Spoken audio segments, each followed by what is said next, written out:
Alright, welcome back to the Pokepedia, entry number 11, Sandshrew. Remember to like if you like, and subscribe down below for more videos. Alright, so the schedule is always look at the basics and stats of Sandshrew, battling and killing Sandshrew and its evolution Sandslash, leveling and evolving a Sandshrew into a Sandslash via the evolution trick we've been talking about, tips and tricks for both evolutions, and biome spawns for both evolutions, also looking at the subspecies of the two Sandshrew and Sandslash from the Alohan update. Let's get into it. So of course, Sandshrew's basics, its phenotype, it's level 20, it's not level, number 27 on the Pokédex. Evolution is basic, type is ground, phenotype is armadillo, height is 2 feet, weight is 26.5 pounds, role is consumer, and type is herbivore. So of course, Sandshrew's stats, its basic stat block in the Pokédex, it has a HP score of 3, attack score of 5, defense score of 5, speed score of 3, a special attack and special defense scores of 2 each. Of course, that will not work in a survival game, so you have to advance your stats to make it a little bit more appealing to a survival game. So Sandshrew has an advanced stat block of a health of 60, stamina of 300, food of 300, speed of 12 miles per hour, a attack of 50, a defense of 0 to 10%, a special attack of 75, and a defense of 0 to 20%.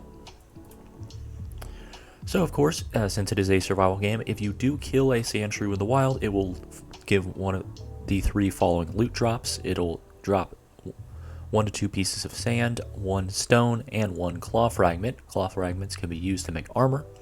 And if you kill a Sandslash in the wild, it will drop one of the following loot options of 1 to 3 pieces of sand, 2 to 3 stones, and 2 to 3 claw fragments. So of course, if by leveling in this game you earn XP points. XP points are used to gain levels. XP points are earned from 3 sources: winning battles, healing a Pokemon with items, and mating and breeding Pokemon in the game. When a Pokemon levels up, its health, attack, stamina, and defense upgrade, and its XP bar increases by a percentage. Every 3 to 7 levels, a new move is able to be learned. Remember, 4 moves max, just like in the regular Pokemon games. So if you do learn a new move, then 9 times out of 10 you'll have to replace a current move. And every 5 levels, special attack and defense stats will upgrade. So of course, since it is Pokemon, there is an evolution mechanic. So a level 30 to 50 Sandshrew will evolve into a Sandslash. When a Sandshrew evolves into a Sandslash, every stat except for speed upgrades by ×2, so every stat doubles, and a new move is guaranteed to be able to be learned during the evolution process.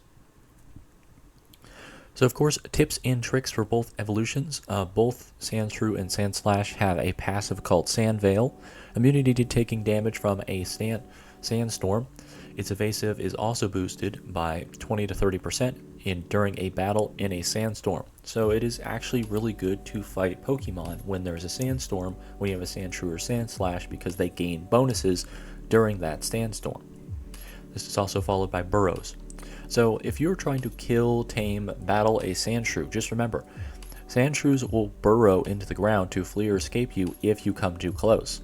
So it's best to keep your distance if planning to engage in battle. You can throw Pokeballs from a range, so it is good to try, if you're going to engage them in battle, to just throw the Pokeball forward as far as possible instead of going close, because if you go close, Sandshrew will most likely just burrow underground to escape you.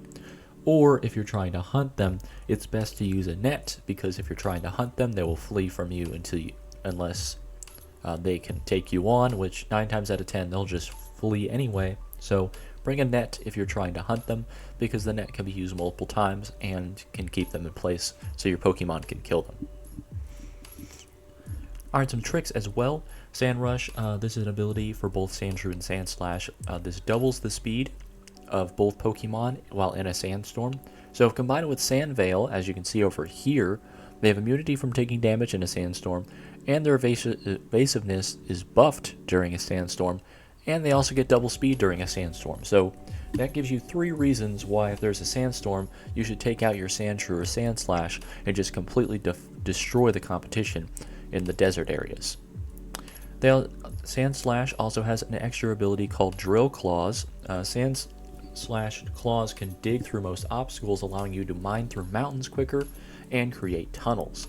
So you can use Sandslash to not only mine mountains to get metals inside the mountains, or dig underground to get metals, but you can also use them to create tunnels through mountains because their claws are very fast at mining and very strong at mining. So they can even mine through the strongest of rocks. So best to use Sandslash to make a tunnel. And of course, there is biome variants. So there is a subspecies of both Sandshrew and Sandslash called the Alohan variants in Pokemon that were added in the Alohan version of Pokemon. Now, of course, we can't really use the Alohan name because it is copyright. However, the subspecies, as you can see here, the normal Sandshrew, also Sandslash, is a wild and tame creature variant, the normal wild and tame creature variant, that spawns in dry and desert biomes, as most Sandshrews do. However, as you can see, the Isla version is more frosty. As you can see, this one more looks like an igloo, and this one has ice spikes instead of just fur spikes. So the Isla version of Sandshrew and Sandslash is the wild and tamed creature variants that only spawn on island biomes, specifically cold island biomes. So if you have a frost island or a snowy mountain island, then you will find these two creatures in the snowy mountain areas or snow biomes on an island. But you will not find them in any cold biomes on the main island. So do be careful about that. The Isla variants will only spawn on island biomes. So of course, let's look at biome spawns for Sandshrew and its Isla variant. As you can see, color-coded spawn rates.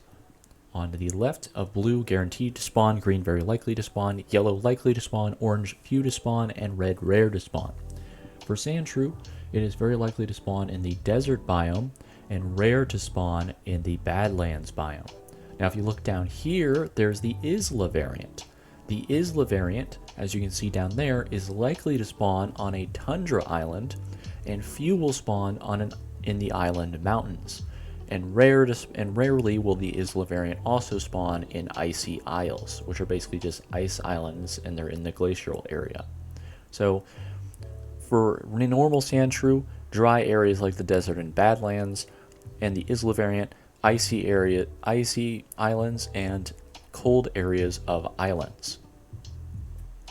Same with Sandslash. So Sandslash is few will spawn in the desert and rare to spawn in the Badlands. So it's harder to find a Sandslash than it is to find a Sandshrew, obviously. But the Isla variant of Sandslash, few will spawn in the island tundra and few will spawn in the island mountains. So still go to the tundra mountains to try and find a few Sandslash. However, they are also rare to spawn in the ice isle, similar to Sandshrew, the Isla variant. So do remember that. The Isla variant for islands and cold areas of islands, the normal variant for dry and hot parts of the main island. Alright, that's going to be the end of the video. Thank you guys so much for watching. Like if you like, dislike if you don't, subscribe if you like it. Comment down below your thoughts. Everyone have a blessed day as always. And of course, as always, toodaloo!